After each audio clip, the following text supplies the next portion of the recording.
Hello everyone, welcome to our channel fire fighting engineering. आज का हमारा टॉपिक है एमसीपी यानी मैनुअल कॉल पॉइंट। हम मैनुअल कॉल पॉइंट के बारे में सारी चीज़ें डिटेल में समझेंगे और इसका एक वीडियो भी दिखाएंगे जहाँ पे इसकी टेस्टिंग होती है। इससे पता चलता है कि किस तरह के से मैनुअल कॉल पॉइंट काम करता है।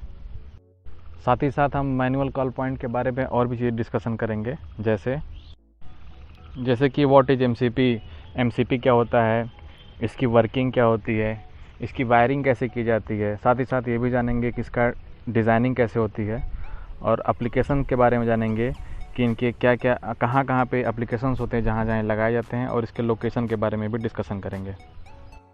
सबसे पहले देख लेते हैं व्हाट इज़ एमसीपी। एमसीपी क्या होता है? It is called manual call point. MCP is a device which used to buzzer hooter in fire alarm system when the fire accident occurs. If any detector near the fire accident doesn't work, then we should use it.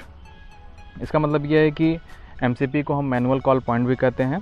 MCP एक ऐसा device होता है जिसको हम operate करते हैं तो सबसे पहले बज़र बजता है, मतलब कि जो साइड पे हूटर लगा हुआ है वो बजता है।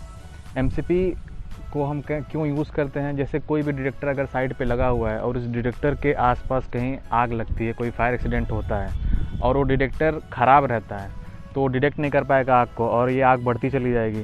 तो इनकेस अगर किसी ने वो उस टाइम वहाँ की आग को देख लिया और डिटेक्टर नहीं काम कर रहा है तो उस केस में वो आदमी जाके अगर एमसीपी में जो अलार्म सिस्टम लगा हुआ है एमसीपी का, तो उस एमसीपी को अगर क्लिक करता है तो पूरा का पूरा साइड पे जो भी हूटर है सब एक्टिवेट हो जाएंगे और वो बजने लगेंगे। इसलिए मैनुअल कॉल पॉइंट का इस्तेमाल किया जाता है। अब हम आपको साइट पे लेके चलते हैं जहाँ पे एमसीपी लगा हुआ है और इसकी कैसे वर्किंग होती है देखते हैं। साइड पे देखिए एमसीपी लगा हुआ है, इस पर एक रेड कलर का बटन दिया हुआ है, उस पर लिखा हुआ प्रेस हियर। ये दूसरा ग्रीन कलर का बटन है, उस पर लिखा हुआ रिसेट। हमारा पूरा अलार्म सिस्टम काम करेगा।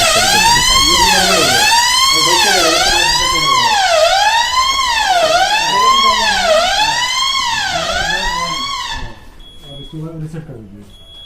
वो आवाज क्यों हो रहा है? हाँ, वो बता रहा है, मतलब आपका फायर मोड में गया ना। हाँ। तो इसको रिसेट करने के लिए दिया है सिस्टम, नॉर्मल करने के लिए, दबाने के बाद नॉर्मल हो जाता है। ये मैनुअल कॉल पॉइंट किसके लिए है? अगर मेरा सिस्टम डिटेक्टर कोई काम वर्किंग में नहीं है, कुछ आग लगे यहाँ पे, तो उसके लिए मैनुअल कॉल पॉइंट। अब हम बात कर लेते हैं इसकी डिज़ाइनिंग के बारे में और इसकी वर्किंग के बारे में। Working and designing. When any fire accident occurs at the location we should press the red button of MCP as shown in video. अभी जो आपको स्क्रीन पे दिखाया जा रहा है ये एमसीपी है। इसमें देखिए, जैसा कि मैंने बताया था कि 2 बटन है। जैसे ही कहीं आग लगती है और उस एरिया का डिटेक्टर डिटेक्ट नहीं कर पाता है तो हम एमसीपी दबाते हैं। एमसीपी में जो ये आपका रेड बटन है उसको हम क्लिक करते हैं। जैसे ही दबाएंगे तो साइड पे जहाँ जहाँ भी उस रेंज में, उस जोन में हूटर होगा तो ज़ोर ज़ोर से बजने लगता है और पूरे साइड पे मतलब पता चल जाता है कि किस जोन में आग लगा हुआ है। ये देखिए, उसमें दूसरा बटन जो है वो रीसेट का बटन लगा हुआ है। रीसेट बटन का इस्तेमाल हम तब करते हैं जैसे उस एरिया में अगर आग लगी हुई है, सारा चीज़ हम देख लेते हैं और आग बुझा लेते हैं, तो उसके बाद उस सिस्टम को, फायर अलार्म सिस्टम को दोबारा से एक्टिव करने के लिए हम रीसेट बटन दबा देते हैं जो एमसीपी पे लगा हुआ है। रीसेट बटन दबाने के बाद वो पूरा हमारे अलार्म का सिस्टम जो भी है दोबारा से फिर से रीएक्टिवेट हो जाता है। मतलब अगली बार अगर वहाँ पे आग लगती है तो फिर से हम एमसीपी दबाकर उस जोन की आग को बुझा सकते हैं। बुझा इन द सेंस पूरे साइट को, मतलब हम अलर्ट कर सकते हैं कि यहाँ पे आग लग गई है। डिज़ाइनिंग की बात करें कि जैसा दिखाया गया है, जो स्क्रीन पे दिखाया गया था अभी एमसीपी, डिज़ाइनिंग भी बिल्कुल इसी तरीके से होती है। ये छोटा सा होता है, ऐसी जगह पे जनरली लगाया जाता है जहाँ पे आदमी आसानी से पहुँच जाए। Generally exit door, entry door या फिर लॉबी एरिया में इसका लगाया जाता है जहाँ पे इजीली कोई भी पहुँच जाए। बात करें अब हम जो सबसे मेन पॉइंट है एमसीपी का, उसकी वायरिंग। इसके वायरिंग के बारे में बात करें, जैसा कि स्क्रीन पे दिख रहा है, red wire coming from detector will be connected to input of MCP, black wire will connect in output connection. अभी इसको हम एक्सप्लेन में समझते हैं एक पिक के सहारे। एक इमेज है जो कि अभी स्क्रीन पे दिखाई दे रही है, इसको मैंने मैनुअली बनाया है। देखिए, इमेज के सेंटर में लिखा हुआ है एमसीपी। एमसीपी को जब हम उसके पीछे की साइड देखेंगे तो ये वहाँ पे कुछ पिन्स दिए रहते हैं जहाँ पे हम वायर का कनेक्शन करते हैं। जैसे 6-7 पिन या फिर 8 पिन ऐसे दिए रहते हैं जहाँ पे हम वायर का कनेक्शन करते हैं। जैसे एमसीपी स्क्रीन पे दिखा रहा है, उसके ऊपर देखिए डिटेक्टर 1 लिखा हुआ है।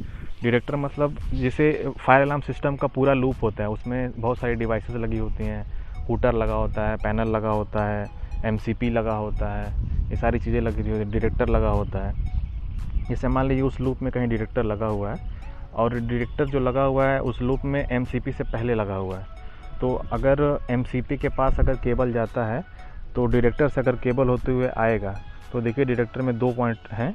2 पॉइंट मतलब एक पॉइंट से रेड वायर निकला हुआ है और एक पॉइंट से ब्लैक वायर निकला हुआ है। ये दोनों वायर जाते हैं MCP पे। MCP में देखिए जहाँ पे इनपुट लिखा हुआ है वहाँ पे डिटेक्टर 1 से आया हुआ रेड वायर उसमें जाके कनेक्ट होगा, और जो डिटेक्टर 1 से आया हुआ ब्लैक वायर है जो तीसरे नंबर पे जाके कनेक्ट हो रहा है। तीसरे नंबर मतलब यहाँ पे कॉमन लिखा हुआ है, मतलब ये जो पिन है 3 नंबर, 4 नंबर, 5 नंबर, 6 नंबर, ये कॉमन है, इसमें से किसी में भी लगा सकते हैं। लेकिन जो डिटेक्टर 1 फर्स्ट से आया हुआ पहला जो रेड वायर है वो MCP के इनपुट, जहाँ पे इनपुट लिखा रहेगा वो जनरली 1 नंबर पे ही रहता है, उस इनपुट में ही उसका कनेक्शन देते हैं, और जो रेड वायर है उस कॉमन में कहीं भी दे सकते हैं। तो ये अभी एक लूप का एक पार्ट हुआ। फिर MCP से अगर इसी लूप में अगर हम आगे बढ़ेंगे तो MCP से कोई और डिवाइस कनेक्ट रहेगी, तो मान लीजिए वो डिवाइस कोई अगला डिटेक्टर है उसी जोन में, तब क्या होगा, तो अगले डिटेक्टर में जो MCP से वायर निकलेगा, तो जो MCP में जहाँ पे आउटपुट लिखा हुआ है, आउटपुट का मतलब हुआ है कि किसी डिवाइस का आउटपुट किसी नेक्स्ट डिवाइस के लिए वो इनपुट का काम करता है। तो इस आउटपुट से जो वायर निकलेगा वो रेड वायर होगा, रेड कलर का, जो कि जो हमारा अगला डिवाइस है उसके लिए वो इनपुट का काम करेगा। तो अगर हमारा डिटेक्टर 2 है तो उसमें जो वायर आएगा तो MCP के वायर में, MCP में जो आउटपुट का जो कनेक्शन है पॉइंट है वहाँ से निकल के आएगा, और जो दूसरा जो वायर निकल के आएगा वो कॉमन से आएगा। कॉमन मतलब जो ब्लैक कलर का वायर आएगा, जैसे 4 से आ गया, 5 से आ गया, जो भी उसमें खाली रहेगा, जो भी पिन खाली रहेगा वो आउटपुट जाके डिटेक्टर 2 में जाके मिल जाएगा। तो इस तरीके से लूप कंप्लीट होगा। ये सारा डिटेल था इसके बारे में कि किस तरीके से इसकी वायरिंग की जाती है।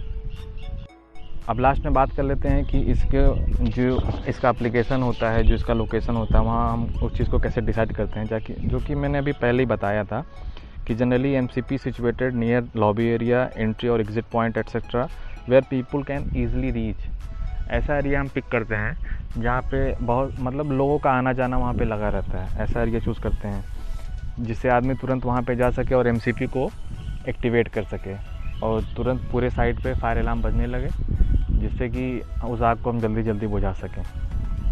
ये सारी डिटेल थी MCP से रिलेटेड। ये फायर अलार्म सिस्टम का एक पार्ट होता है।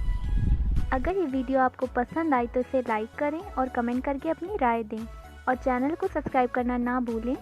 आज के लिए बस इतना ही, मिलते हैं आपसे जल्दी ही एक नए वीडियो में। Thank you so much.